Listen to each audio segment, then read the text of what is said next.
하나님 아버지 마음을 닮은 우리. 뭘 닮아야 된다? 마음을 닮아.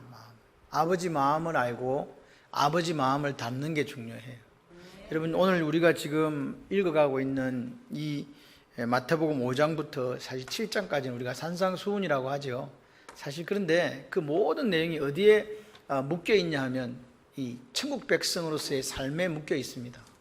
첫 번째 나왔던 5장 3절부터 시작됐던 심령이 가난한 자 천국이 그들의 것이다, 복이 있다라는 그 말씀 속에 사실은 갇혀 있어요. 심령이 가난하고 애통하고 온유하고 청결하고 화목하고 어를 위하여 박해받고, 할렐루야, 그렇게 살아가는 그 사람들은 삶 속에서 어떤 삶을 살아내는가라는 부분을 주님께서 뒤에 계속해서 이렇게 설명을 해주고 있습니다. 근데 무슨 설명을 하느냐? 그 유대인들이 전통적으로 가졌던 생각 속에 율법을 잘못 해석해서 하나님의 마음을 몰라서 잘못했던 것을 다시 설명해 주는 거예요. 이해되시죠? 그래서 옛사람이 너에게 말한 바 이렇게 하라는 걸 들었지만 나는 너에게 이렇게 말한다, 이 말은 그 해석이 잘못됐다고 하는 거죠. 그렇게 하면 안 된다고 하는 거죠. 예수를 믿는, 예수님 이 땅에 지고 오신 천국 백성은 그렇게 살면 안 된다는 거죠. 내가 말하는 대로 살아야 된다. 할렐루야. 그걸 오늘 우리가 성경을 읽으면서 문자적으로 해석하는 거기에 빠지면 안 돼요. 문자보다 더 앞선 게 뭐냐? 그 행간에 있는 하나님 아버지의 마음이에요. 제일 힘든 경우는 어떤 경우냐? 말귀를 알아듣지 못한다. 이게 뭔 말입니까? 이게 무슨 말이에요? 마음을 모른다는 거잖아요. 내가 말하는 뜻을 모르겠나? 왜 모를까요? 오해하니까 그렇죠. 이스라엘 백성들이 오해했다 그 말입니다. 근데 주님께서 오늘 우리에게 이 지금 말씀 6가지 예화를 통해서 우리에게 말씀하시면서 어떻게 이야기하고 있냐니까 두 개 이렇게 갇혀 있다고 제가 이야기해요. 20절에 너희 의가 바리새인보다 더 낫지 않으면 결단코 천국에 들어가지 못한다는 말과 오늘 48절에 5장 48절에 그러므로 하늘에 계신 너희 아버지 온전하신 같이 너희도 온전해라, 이 사이에 갇혀 있다고 그랬어요. 다시 말해서 하나님이 우리에게 요구하는 수준은 바리새인의 수준도 아니었어요. 그럼 누구 수준이에요? 하늘에 계신 너희 아버지처럼 온전하게 살기를 원하는 거죠. 근데 여러분, 우리가 하나님처럼 살 수 있나요, 없나요? 못 살아요. 그렇게 하나님처럼 온전해질 수 있는 사람이 없지요. 왜냐? 우리는 타락한 죄성을 가지고 있기 때문에 절대로 그럴 수가 없어요. 불완전하거든요. 그래서 우리는 예수를 믿고 있어도 주님이 어렵다고 인정해 주셨지만 실제적으로는 죄인이잖아요. 여러분, 우리가 날마다 우리 발을 씻는 이유가 뭐예요? 날마다 우리가 회개하는 이유가 뭐냐고요? 우리의 타락한 이 본성 때문에, 넘어지기 때문에 하나님 앞에 우리가 하나님 자녀로 살고 있지만 하나님처럼 온전해지지 못하기 때문에 오늘 우리가 다시 말씀 앞에 다시 무릎을 꿇고 기도하면서 회개하고 다시 일어서는 거 아니겠습니까? 오늘 주님께서 우리에게 요구하시는 수준은 하나님 아버지처럼 온전하라고 하는 거예요. 천국 백성은 이렇게 살아야 된다는 이야기입니다. 아멘이십니까? 그런데 이 탐임이란 말 자체가 우리가 접근할 수 없는 그런 범위의 말이다. 하나님께서 보실 때 합당할 만큼 흠이 없는 삶을 살아라, 이 말입니다. 얼마나 살아야 도대체 하나님이 합당하게 여길 만큼 살겠냐, 그 말입니다. 오늘 하나님의 온전하심의 수준을 우리가 따라가야 됩니다. 우리는 어디까지 성장해야 되느냐? 그리스도의 장성한 분량, 즉 하나님의 온전하신 수준까지 닮아가야 됩니다. 얼마나 거룩해져야 됩니까? 하나님의 내가 거룩하니 너희도 거룩하라고 말씀하신 그 하나님의 거룩한 만큼 거룩해져야 된다는 거죠. 이게 가능합니까? 힘든 이야기입니다. 우리가 얼마나 노력하고 얼마나 성장하면 하나님의 온전하신 같이 온전해질 수가 있겠습니까? 안 된다는 이야기예요. 타락한 인간을 해봤더니 안 되더라, 이 말입니다. 내 노력도 내 힘으로도 온전해질 수가 없지 않습니까? 그렇기 때문에 오늘 우리는 교만하면 안 돼요. 자만하면 안 돼요. 섰다고 생각하면 안 됩니다. 오늘 내 스스로 온전하다고 생각하는 게 아니라 계속해서 나의 부족함을 알고 하나님의 온전한 수준까지 닮아가야지. 그래서 오늘도 또 조금씩 닮아가고 또 조금 닮아가고 또 조금 성장하는 저와 여러분들이 되기를 소원합니다. 예수 믿으면서요, 이만하면 됐다는 게 없어요. 여러분, 성장과 성숙이란 말은 만족이 있으면 안 됩니다. 그때부터 우리는 매너리즘에 빠지고 교만하게 되고 어쩌면 바리새인과 같은 위선자의 삶을 살아갈 수밖에 없는 거 아닌가 생각됩니다. 그런데 여러분, 기억하셔야 돼요. 예수님이 우리의 수준을 몰라서 이 말씀을 하신 게 아닙니다. 다시 말해서 예수님이 하나님처럼 온전해라 이 말씀을 하실 때 우리가 죄악 중에 출생해가지고 불완전한 사람인 것을 아시고 이 말씀을 하신 거라 이 말입니다. 오늘 우리는 도대체 하나님의 도우심이 없으면 영적으로 이미 파산되어 버렸고 더 이상 할 것도 없는 그런 사람인 걸 아시는 거예요. 그래서 오늘 이 말씀을 쭉 하시고 난 다음에 6장에 가면 주님이 이렇게 말씀하시는 거예요. 내가 너희들에게 기도하는 걸 가르쳐 줄게. 너희들이 이렇게 기도해. 아멘이십니까? 우리 죄를 사하여 주세요라고. 내가 다른 사람을 용서한 같이 우리 죄도 사해 주세요. 용서해 주세요라고 기도해라. 아멘이십니까? 그게 무슨 말입니까? 내가 불완전하다는 거 아니에요? 용서해 주세요라는 말은요, 용서받을 게 있으니까 용서해 달라는 거 아니겠어요? 그만큼 우리는 예수 믿은 지 오래되었지만 주님을 닮아가기는 까마득히 먼 사람들이다. 그렇기 때문에 계속해서 뭐 해야 되는가? 계속해서 하나님 말씀 앞에 무릎을 꿇어야 돼요. 뭐 하려고? 하나님의 온전하신 것 같이 온전해지려고. 그리고 또 기도해야 돼요. 그리고 성령의 도우심을 구하면서 오늘도 훈련받는 거예요. 부족하지만 조금 나아지고 그래서 하나님께서 그래 참 애쓴다 라고 말씀할 수 있는 그 삶의 모습이 우리에게 있기를 소원합니다. 하나님의 나라는 온전한 나라예요. 우리가 영생이라는 것이 하나님과 그 아들 예수 그리스도를 아는 것이라 그랬거든요. 이 안다는 게 뭘 알아? 안다는 게 뭐냐 도대체. 영원한 나라에 가면요, 지금 우리가 예수님을 아는 것보다 지금은 이렇게 희미하게 보지만 얼굴을 맞대어 본다는 이 말은 무슨 말이냐? 이제 알아간다는 거예요. 지금은 예수님을 우리가 그림자처럼 보지만 천국에 가게 되면 그분을 얼굴을 맞대어 보고 영원한 시간 속에서 영원히 그분을 알아가는 게 이게 천국입니다. 그렇기 때문에 오늘 우리가 이 땅에 사는 날 동안 우리가 할 수 있는 최선의 노력을 경주해야 돼요. 내가 좀 더 주님 닮아가야 되는데 죄송해요. 이렇게 고백하면서 고민하면서 무릎 꿇고 기도하면서 살아가는 게 그리스도인의 삶이다. 아멘이십니까? 오늘 조금 전에 제가 말씀드린 것처럼 우리의 의가 실제적으로 바리새인의 의보다 나을 수가 없거든요. 그 사람들은요, 껍데기로는 그렇게 했지만 그들이 했던 613가지를 행했던 그 율법적인 모습은 따라갈 수가 없어요. 그런데 그거보다도 더 우리에게 온전해지기를 주님은 요구하시잖아요. 하늘에 계신 아버지의 수준까지 올리시는 주님을 보면서 이거 어떻게 하지? 내 힘, 내 능력으로 할 수 있나? 할 수 있나요? 없나요? 못해요. 그러니까 조금 전에 말씀을 드린 것처럼 우리는 하나님 앞에 무릎을 꿇을 수밖에 없는 거죠. 내 모습을 보면서. 여러분 솔직히 한번 물어봅시다. 내 가정 내가 지킬 수 있습니까? 내 인생 내가 지킬 수 있습니까? 누가 지킵니까 도대체? 여러분 오늘 하나님의 헤세드, 하나님의 인자가 없으면요, 우리 인생이 없습니다. 기억하셔야 돼요. 다시 말씀드려서 하나님이 없는 인생은 무의미합니다. 하나님이 계시기에 내가 거룩하니 너희도 거룩하라고 말씀하니 그분이 계시기 때문에 우리도 오늘 카도시아함으로 거룩한 백성으로 살아가는 것이라고 믿습니다. 오늘 여기 지금 이 38절에서 42절까지는 동해보복법, 남해, 서해, 동해, 졸지 말고 들어보시기 바랍니다. 가 아니고 동일한 해입니다. 동해라는 게 동일한 동자 해 아시죠? 동일하게 해를 보복해라. 동일하게 보복해라 이 말. 동해보복법, 동해복수법 뭐 이렇게 이야기를 합니다. 그래서 오늘 38절에 눈은 눈으로 이는 이로 갚으라, 이런 말씀이 구약에 여러 군데 등장을 해요. 예를 들어서 출애굽기 21장 24절, 레위기 24장 19절에 20절, 신명기 19장 21절 계속 나옵니다. 그래서 오늘 우리가 한 구절을 살펴볼게요. 출애굽기 21장 24, 25절 같이 읽어보겠습니다. 시작. 눈은 눈으로, 이는 이로, 손은 손으로, 발은 발로, 데운 것은 데움으로, 상하게 한 것은 상함으로, 때린 것은 때림으로 갚을지니라. 속이 시원하십니까? 보니까 막 오늘 죽었어 막 이렇게 되는 거잖아요. 그런데 이게 지금 우리 신약 시대를 살아가는 우리는 너무 이게 이해가 안 되는 거예요. 일로 넘어오니까 뭐라 그래? 서로 사랑하라, 내 원수도 사랑해라 뭐 이렇게 이야기하는데 원수를 사랑하라 했는데 구약에 가보니까 막 조지는 거야. 막 때리는 거예요. 이게 희한하다 이렇게 된단 말입니다. 그러니까 이게 이해가 안 되는 거예요. 이 말씀이 도대체 무슨 말이야 도대체 이게. 그러니까 사람들이 이렇게 생각해요. 그거는 뭐 구약이니까 모르겠다 이제 묻어두자. 그래서 따로 국밥 마시죠. 따로 생각하자. 뭐 사랑하라는 거 하고 요구하고 이렇게 뭐 그냥 그런가 보지. 뭐 그때는 그런 말씀도 하셨나 보지. 하나님이 실수하셨나? 그럼 그냥 지나갑니다. 그렇다고 여러분들 집에 가갖고 무슨 주석책 찾아보면서 이게 무슨 뜻이야? 연구하는 것도 아니잖아요. 그리고 솔직히 말해서 설교 들을 때도 설교 잘 안 듣는데 집에 가서 무슨 이 찾아볼 만한 애정이 있습니까?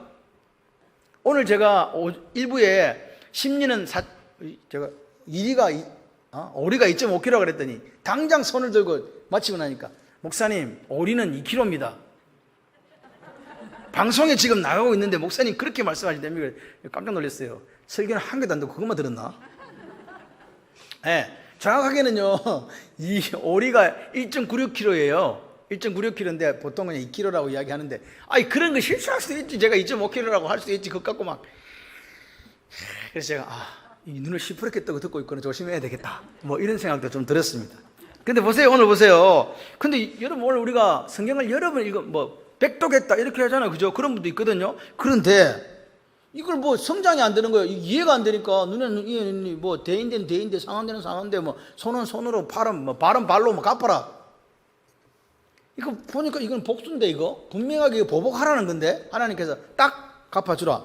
맞습니까? 신약에는 분명히 서로 사랑하라고 했는데 그래서 신약 시대를 살아가는 우리는 이해가 잘 안 돼요.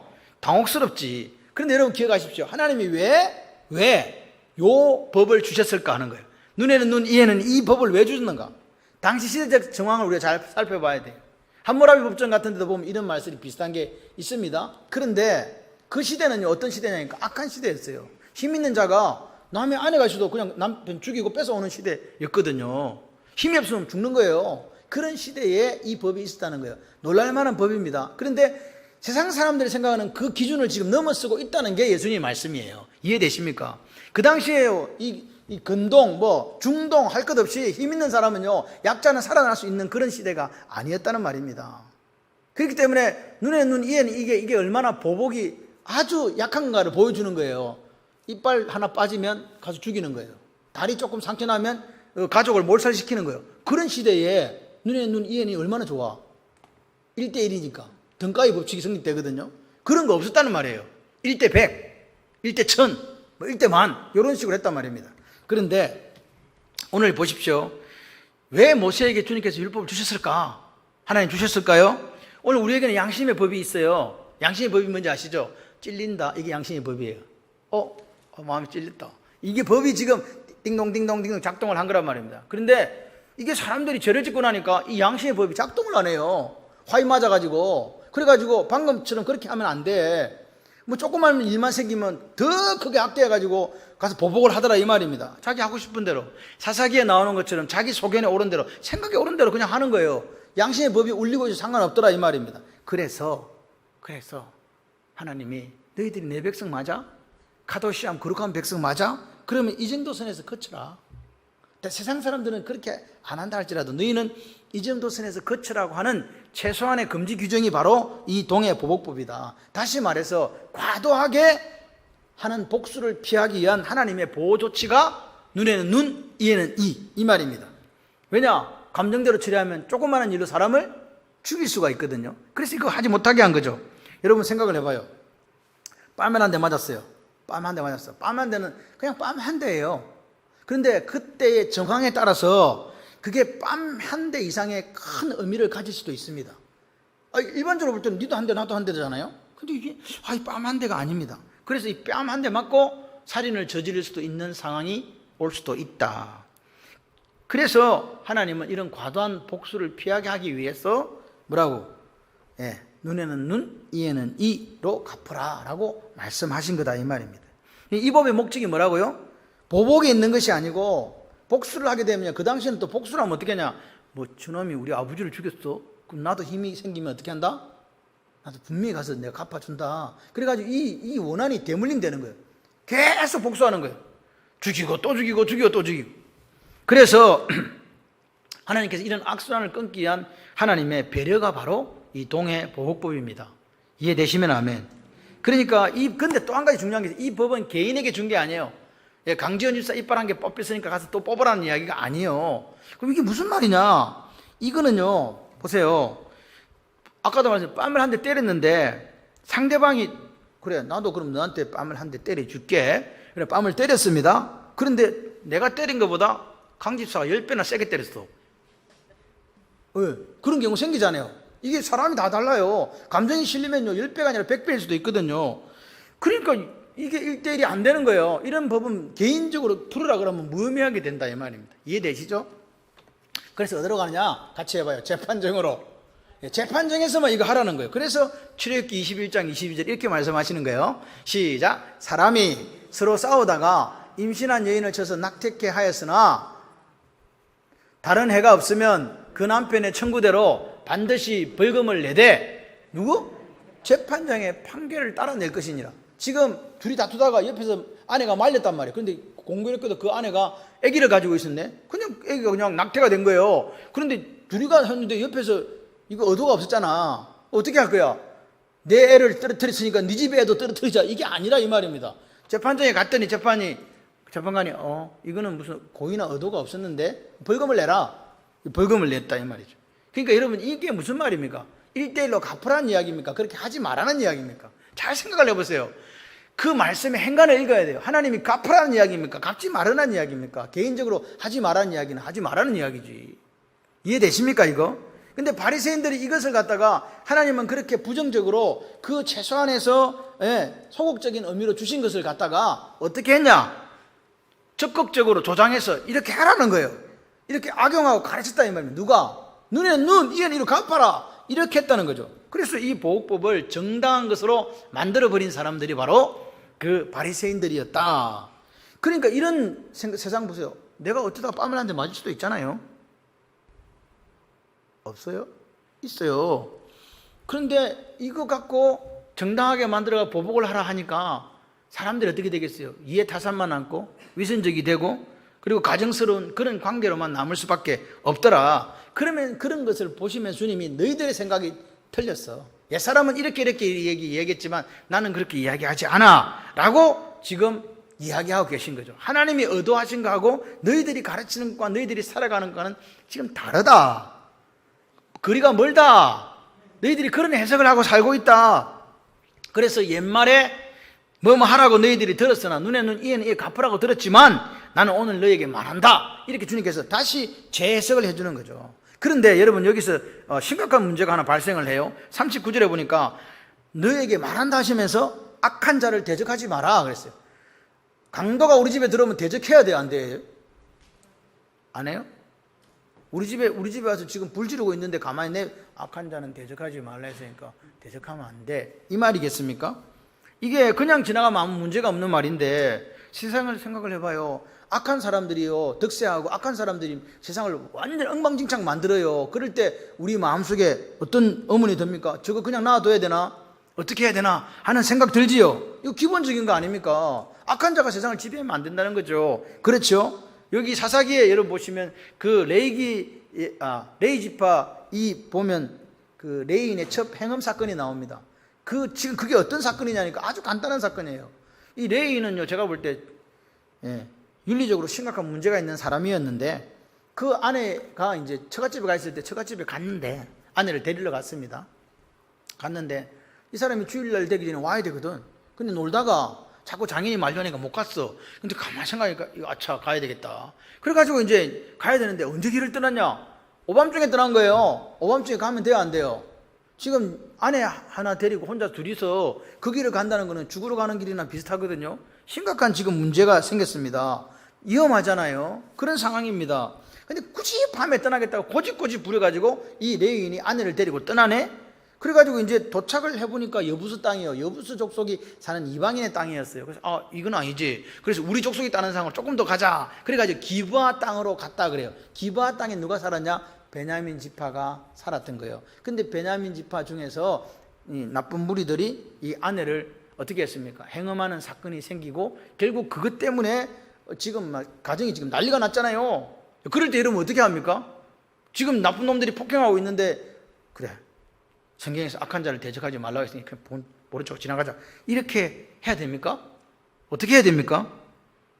이런 문제가 지금 생기는 거예요. 악한 일이 발생했는데 악한 자를 대적하지 말라는 문자적으로 해석해서 그렇게 하는가의 문제입니다. 여러분 오늘 우리나라를 볼까요? 우리가 살고 있는 이 시대를 보면 우리가 악에 대항하면 안 되기 때문에 세상이 어떻게 돌아가든지 말든지 그리스도인들은 침묵하고 아무것도 안 해야 됩니까? 무조건 숨을 죽여 있어야 됩니까? 나라를 지키는 경찰이나 나라를 지키는 군인이 되면 안 되는 겁니까?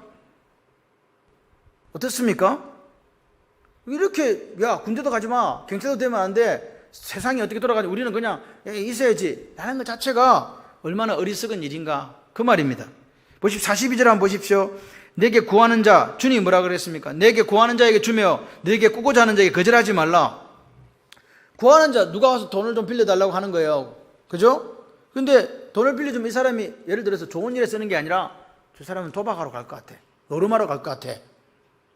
근데 주님께서 구하는 자에게 뭐라고 했으니까?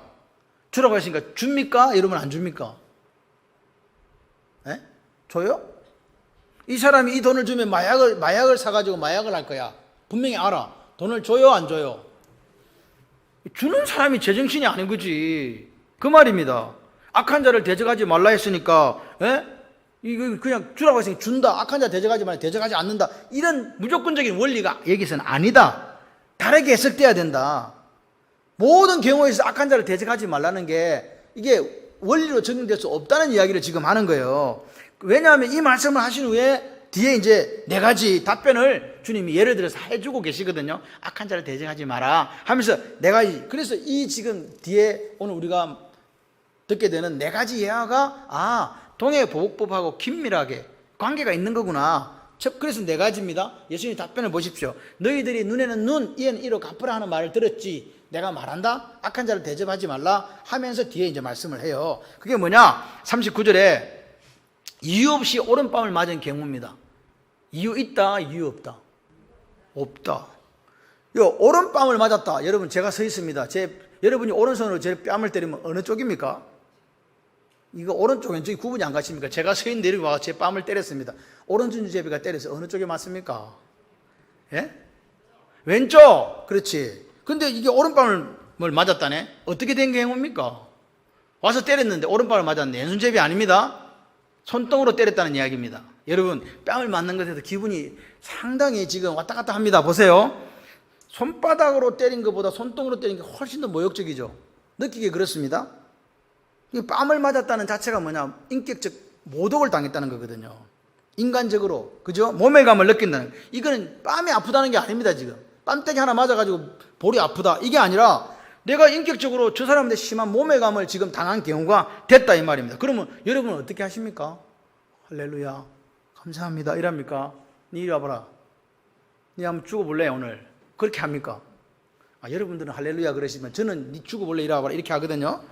그러니까 이게 지금 이게 나를 우대다 대고 뺨을 확 살기등등하게 달려든다, 이 말입니다. 그렇죠? 그러니까 여러분 생각해봐요. 우리나라나 미국이나 뭐 독일이나 뭐 저쪽 중동이나 할 거지, 뺨으로 사람을 때린다는 거는요, 손으로 뺨을 때린다는 거는요, 이거는 다 기분 나쁜 일이에요. 손바닥이나 손등이나 아무 상관없어. 그런데 이 상황에서 왼뺨을 돌려대라 이 말이에요. 오른뺨을 맞았는데 왼뺨, 이렇게 이야기하는 거예요. 자, 그러면 이때 기억할 말씀이 뭐냐? 악한 자를 대적하지 마라. 오른뺨 맞았는데 왼뺨 돌려대면서 악한 자를 대적하지 말라는 말씀을 기억하라, 이 말입니다. 다시 말해서 뭔 말입니까? 상대방이 나에게 인격적인 모멸감을 주고 모독했을 때 어떻게 하라고요? 자기를 쳐서 악한 자를 대적하지 말라는 말씀에 복종하라는 이야기예요. 이해되십니까 지금? 그러니까 지금 내가 이렇게 인격적으로 모독당했을 때는 과도한 보복을 할 수밖에 없어요. 이건요, 참을 수가 없는 거예요. 네가 어디서 나한테 그렇게 하냐고. 그런데 그때 왼뺨을 돌려대는 게 악한 자를 악으로 대적하지 않는 거라고 그렇게 주님이 말씀하시는 거예요. 자, 이거 힘듭니다. 두 번째 예화가 뭡니까? 어떤 사람하고 소송이 걸렸어요. 근데 소송이 걸렸는데 무슨 소송이냐? 속옷 소송입니다. 여기서 속옷은요, 제가 입고 있는 안에 있는 하얀 런닝을 이야기하는 게 아닙니다. 그럼 그 속옷은 뭐야? 따라해봐요. 정장.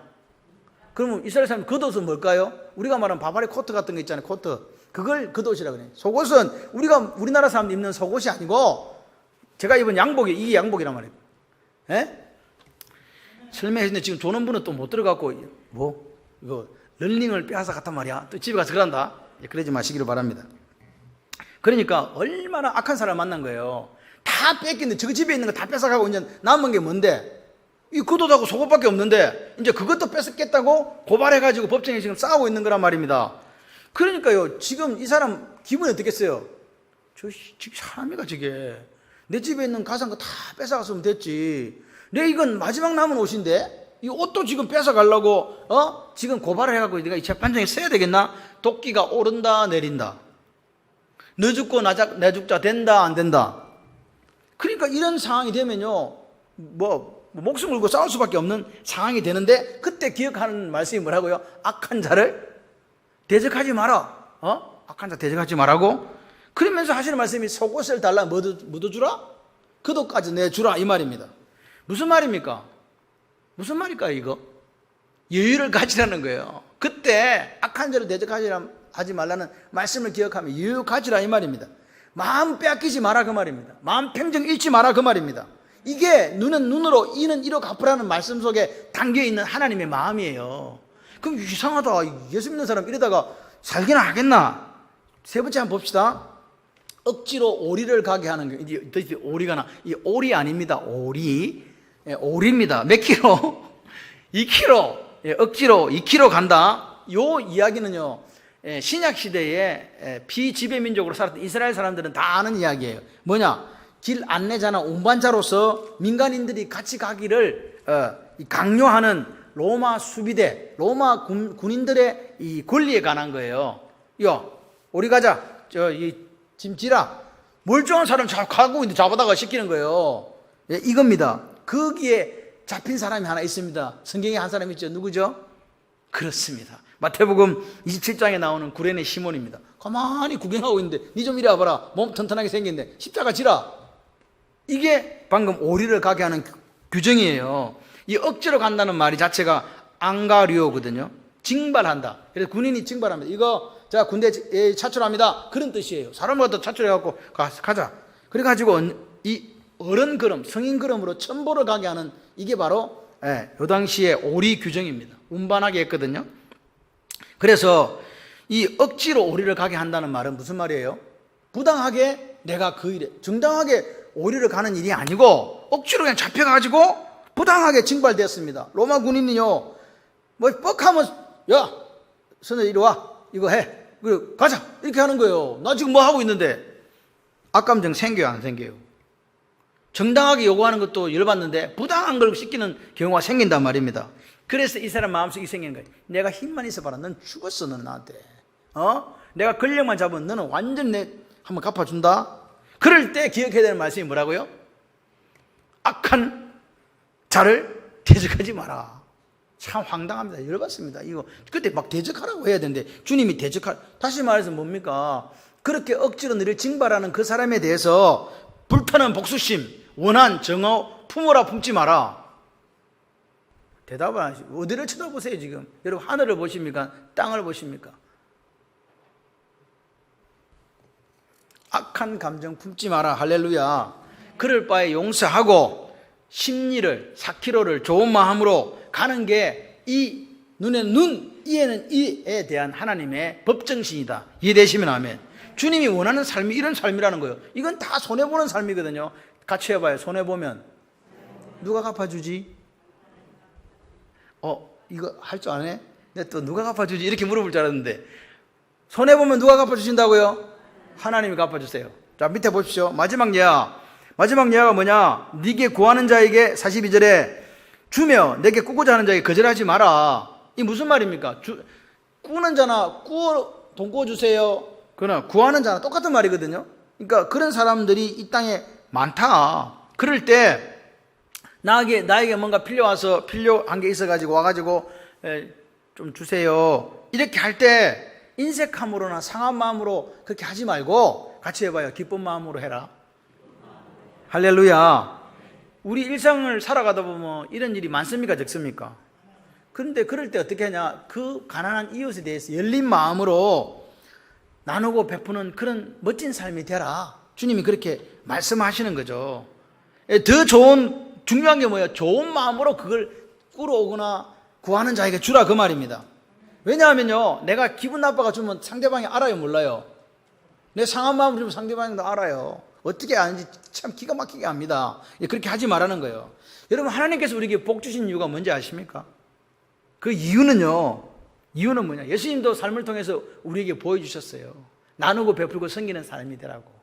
나는 인자는 이 땅에 온 게 섬기러 왔다고. 마지막으로 너희들 위해 대속물로 내어주려고 왔다고. 그 주님이 오늘 우리에게 말씀하시는 거예요.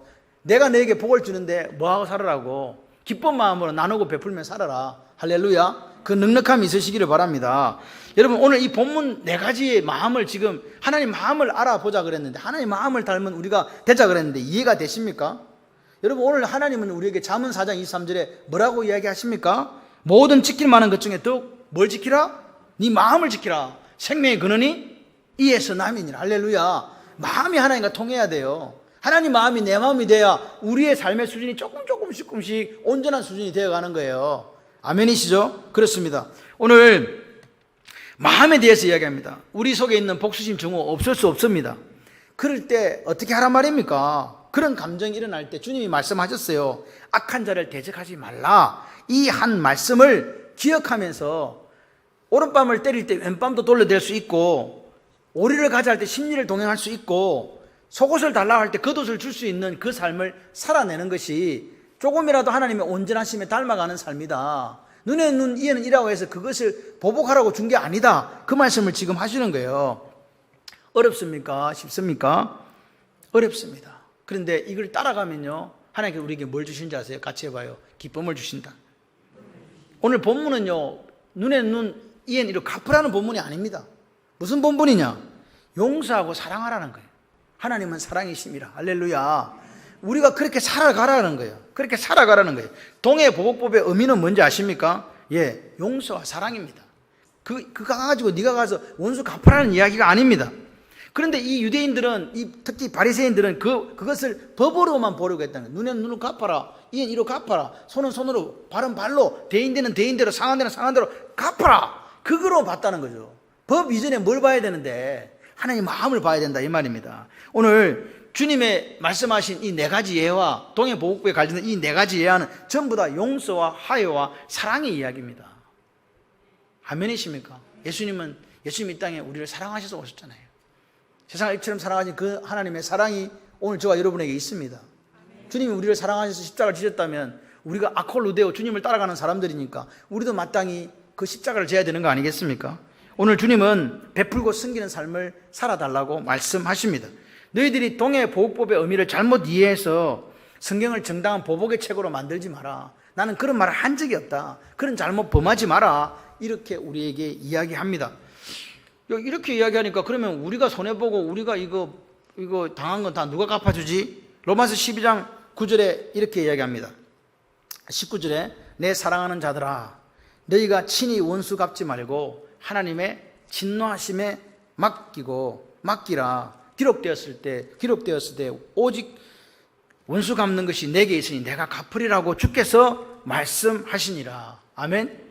21절에는 악에게 지지 말고 선으로 악을 이기라. 그렇게 우리에게 해석해 주고 있습니다. 오늘 우리가 원수 갚을 이유도 없어요. 누가 갚아줘? 손해보면 누가 갚아줘요? 하나님 갚아주세요. 원수도 누가 갚아준다고요? 그래서 주님 우리에게 이야기하는 거예요. 내가 갚을 건데 네가 왜 원수를 갚냐고. 사랑하라고 그냥. 아멘이십니까? 오늘 성경은요, 보복의 책이 아닙니다. 오히려 정당하게 보복할 권리가 있지만 그 권리를 포기하고, 오른밤 맞았을 때 왼밤을 돌려대는 게 그게 성경의 정신입니다.